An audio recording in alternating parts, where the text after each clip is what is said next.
நலாஸ் நாட்டு சர்க்கரை நலமுடன் வாழ நலாஸ் இந்தியாவிலேயே நாட்டு சர்க்கரைக்கு ISI முத்திரை மற்றும் அக்மார்க் அங்கீகாரம் பெற்ற ஒரே நிறுவனம். தொடர்புக்கு 9047045000.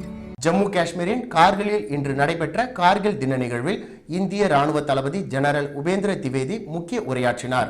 1999ஆம் ஆண்டு கார்கில் போர் வெற்றியை நினைவுகூரும் நிகழ்வில் போரில் வீரமரணமடைந்த வீரர்களுக்கு நினைவஞ்சலி செலுத்திய அவர் சமீபத்தில் நடைபெற்ற ஆபரேஷன் சிந்தூர் குறித்தும் கருத்து தெரிவித்தார்.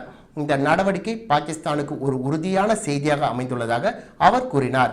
பயங்கரவாதத்தை ஆதரிப்பவர்கள் தப்பிக்க முடியாது என்பதையும் இந்தியா இனிமேல் சோகம் அனுசரிக்காது பதிலடி கொடுக்கும் புதிய தலைமையாக மாறிவிட்டதாகவும் தெரிவித்துள்ளார். நாட்டின் ஒற்றுமை மற்றும் இறையாண்மைக்கு சவால் விடும் எந்த சக்திக்கும் இந்திய ராணுவம் தகுந்த பதிலடி அளிக்கும் என அவர் உறுதிபட கூறினார்.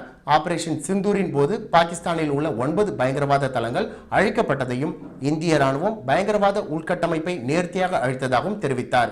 இந்திய ராணுவம் தற்பொழுது உலகளவில் வலுவான சக்தியாக உருவெடுத்து வருவதாகவும் உள்நாட்டு ஏவுகணை அமைப்புகளை வலுப்படுத்துவதன் மூலம் எதிர்காலத்தில் ராணுவத்தின் திறன் பல மடங்கு அதிகரிக்கும் என்றும் ராணுவ தளபதி தெரிவித்துள்ளார்.